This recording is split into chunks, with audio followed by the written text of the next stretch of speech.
la guerre du M23, nul d'entre nous n'ignore que depuis que le M23 s'est adjugué de Chacha et une grande partie de Weremana, cette route est devenue impraticable aujourd'hui.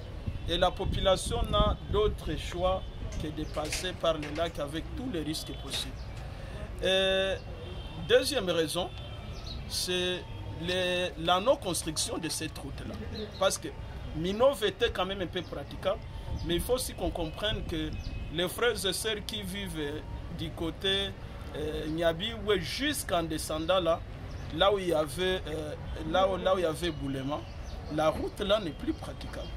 Pourtant, il avait été promis par beaucoup d'autorités, commençant par le président de la République, la fois passée, quand il était à Calais, le jour de cet éboulement-là, il avait promis que cette route serait dans l'urgence construite. Mais malheureusement, jusque-là, cette route n'est pas construite. En fait, qu'est-ce que nous, on regrette? La première chose que nous regrettons, c'est la lettre du ministre des Transports, l'excellence Jean-Pierre Bemba qui l'a écrit. Dans sa lettre, qu'est-ce qu'il dit?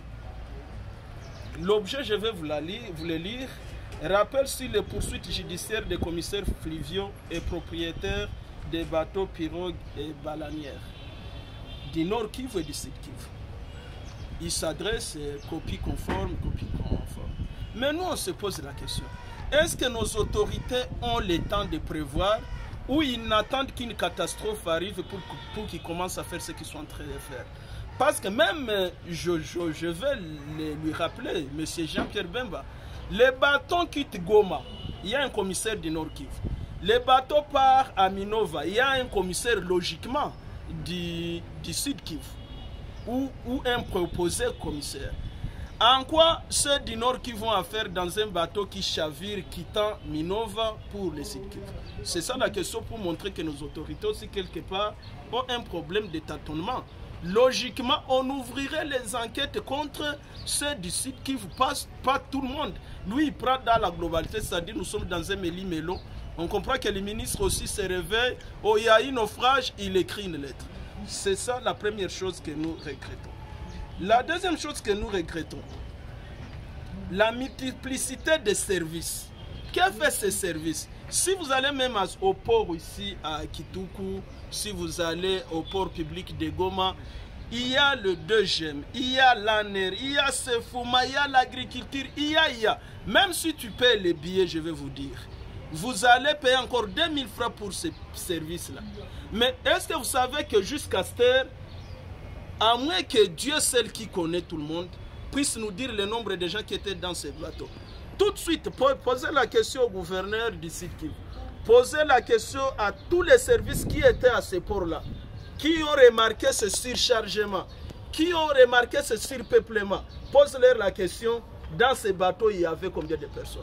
Et propose-lui que si vous donnez une réponse exacte, vous lui ferez $1 million. Il ratera ces millions. C'est-à-dire, personne ici maintenant ne peut nous dire combien de gens étaient dans ces bateaux, avec tout ce qu'on avait dans ces bateaux comme multiplicité. Ce qu'on a là comme multiplicité de services. Et ces services-là ont des taxes, non? Donc pour eux, ils amassent l'argent, mettent dans leur poche, ils partent. C'est là que je risque de paraphraser un écrivain que j'aime bien, Sonny Laboutansi, qui a parlé d'un état honteux. Dans un état honteux, personne ne fait quelque chose, personne ne peut donner un rapport sur ceci ou cela. Donc les gens risquent d'être malheureusement abandonnés à leur triste sort.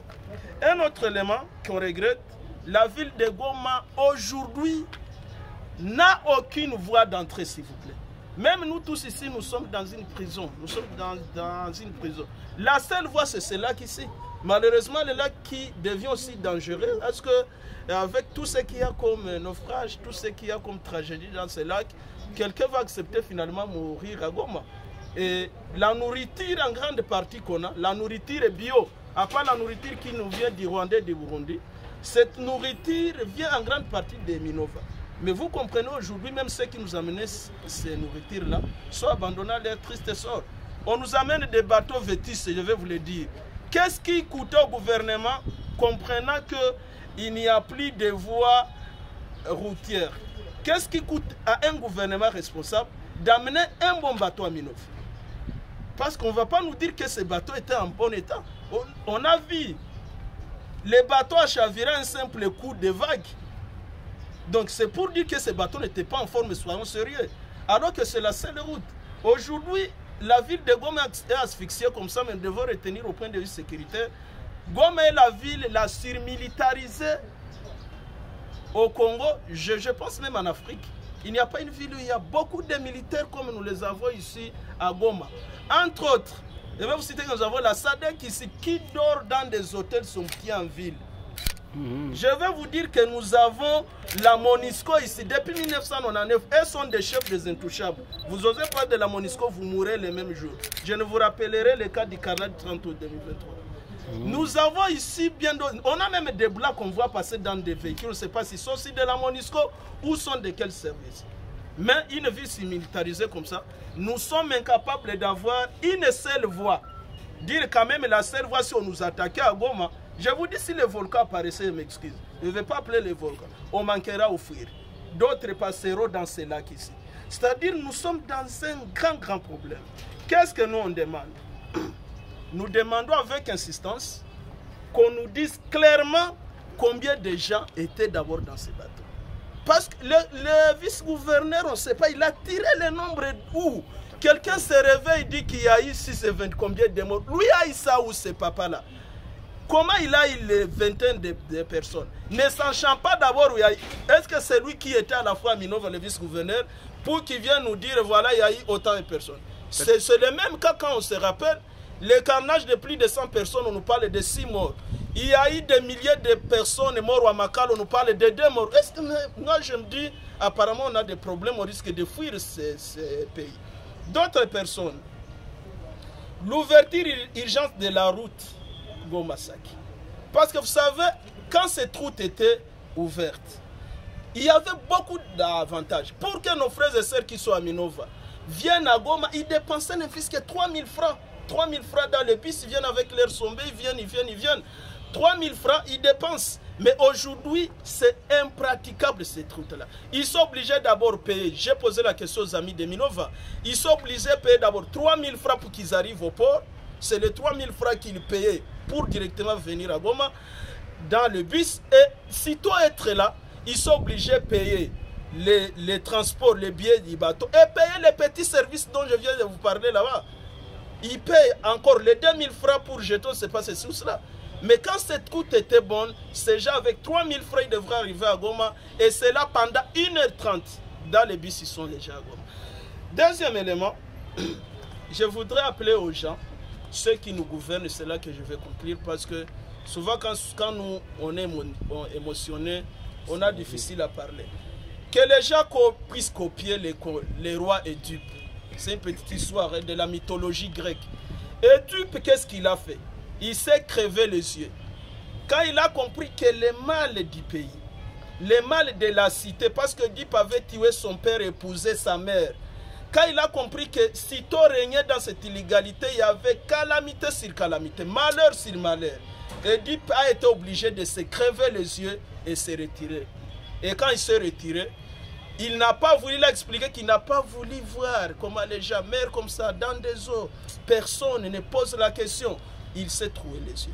Et se trouver les yeux pour nous en interprétation veut dire que quand les choses ne vont pas, on se retire. Le président des États-Unis a accepté de se représenter parce qu'il a compris que le poids de l'âge, la santé, la maladie, les choses ne vont pas.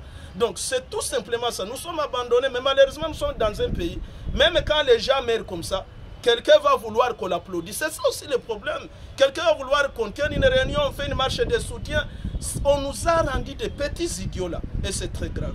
Enfin, je voudrais dire que nous donnons au gouvernement une semaine pour l'ouverture de cette route-là. La semaine prochaine, nous allons vous appeler, ce sera vendredi comme vendredi aujourd'hui, pour qu'on dise les actions à venir. Et quelle est la première action? Vous savez que cette guerre risque d'être guerre business comme c'était Ebola business. Nous allons demander à nos amis d'ONG, l'action qu'on fera, je commence à les inviter. Ce sera pacifique parce qu'ils doivent aussi nous aider à finir la guerre.